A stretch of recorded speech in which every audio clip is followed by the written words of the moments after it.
بسم الله الرحمن الرحيم. وقال الذي اشتراه من مصر لامرأته أكرمي مثواه عسى أن ينفعنا أو نتخذه ولدا وكذلك مكنا ليوسف في الأرض ولنعلمه من تأويل الأحاديث والله غالب على أمره ولكن أكثر الناس لا يعلمون. ولما بلغ أشده آتيناه حكما وعلما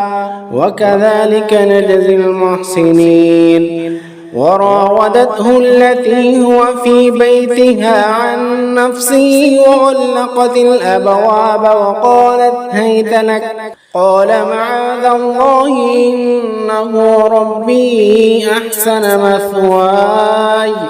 إنه لا يفلح الظالمون. ولقد همت به وهم بها لولا أن رأى برهان ربه كذلك لنصرف عنه السوء والفحشاء إنه من عبادنا المخلصين. واستبق الباب وقدت قميصه من دبر وألف يا سيدها لدى الباب قالت ما جزاء من أراد بأهلك سوءا إلا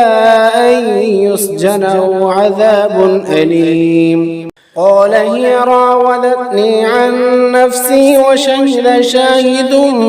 من أهلها إن كان قميصه قد من قبل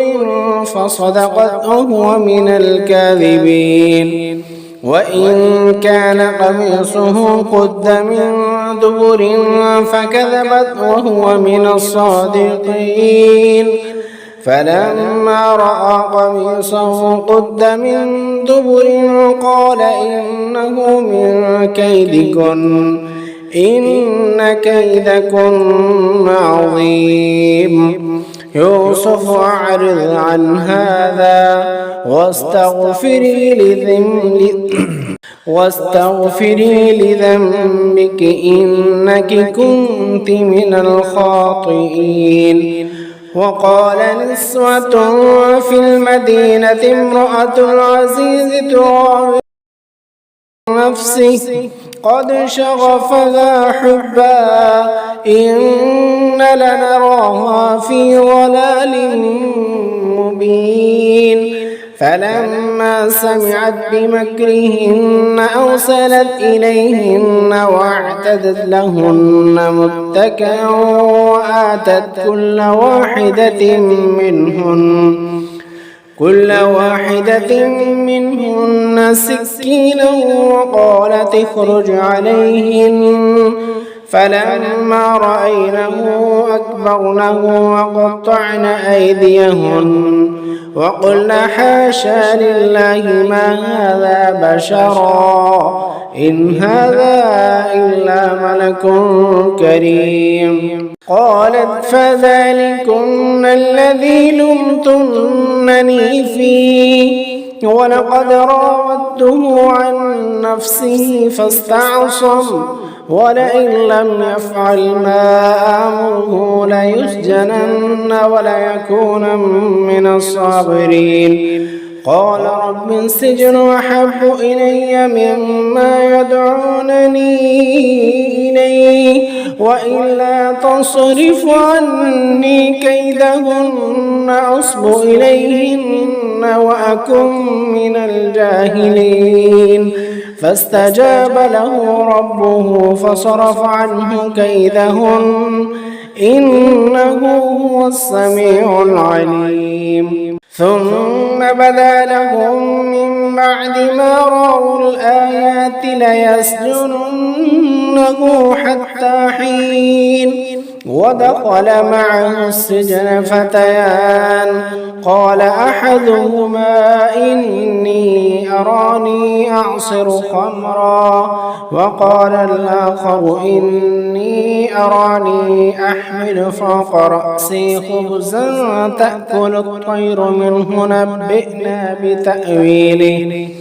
إنا نراك من المحسنين قال لا يأتيكما طعام ترزقانه إلا نبأتكما بتأويله قبل أن يأتيكما ذلكما مما علمني ربي إني تركت ملة قوم لا يؤمنون بالله وهم بالآخرة هم كافرون واتبعت ملة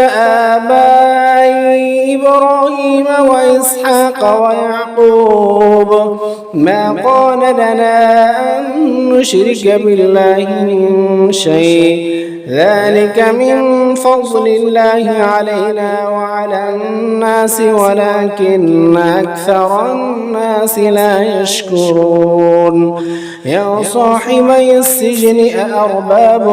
متفرقون خير أم الله الواحد القهار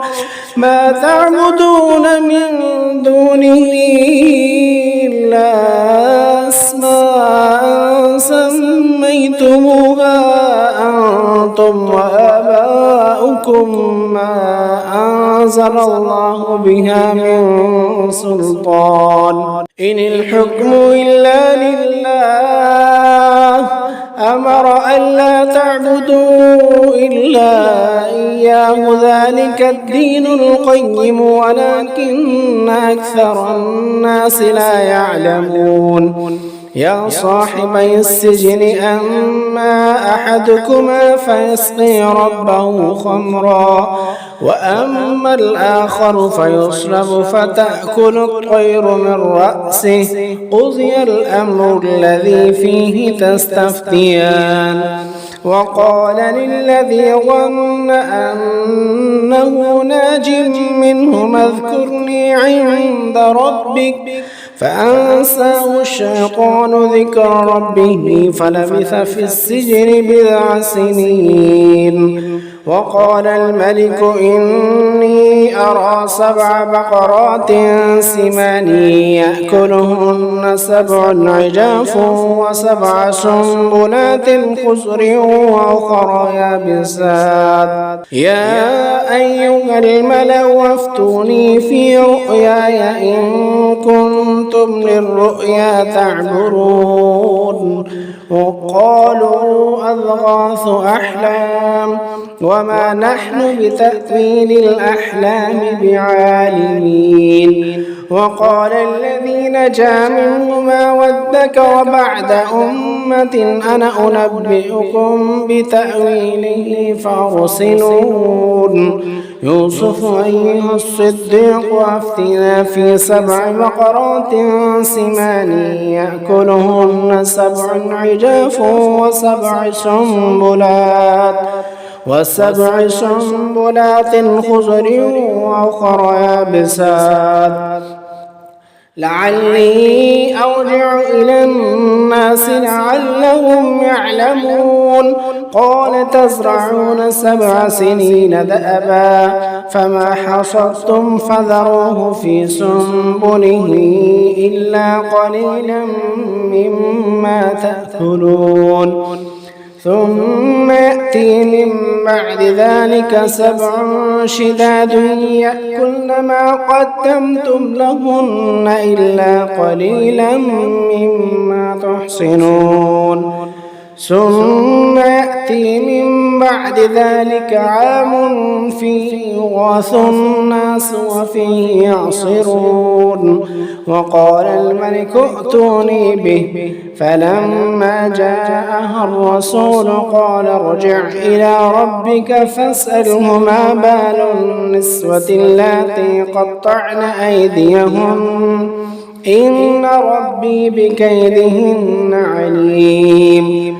قال ما خطبكن إذ راوتن يوسف عن نفسه قلنا حاش لله ما علمنا عليه من سوء قالت امرأة العزيز الآن حصحص الحق أنا راودته عن نفسه وإنه لمن الصادقين ذلك ليعلم أني لم أخنه بالغيب وأن الله لا يهدي كيد الخائنين.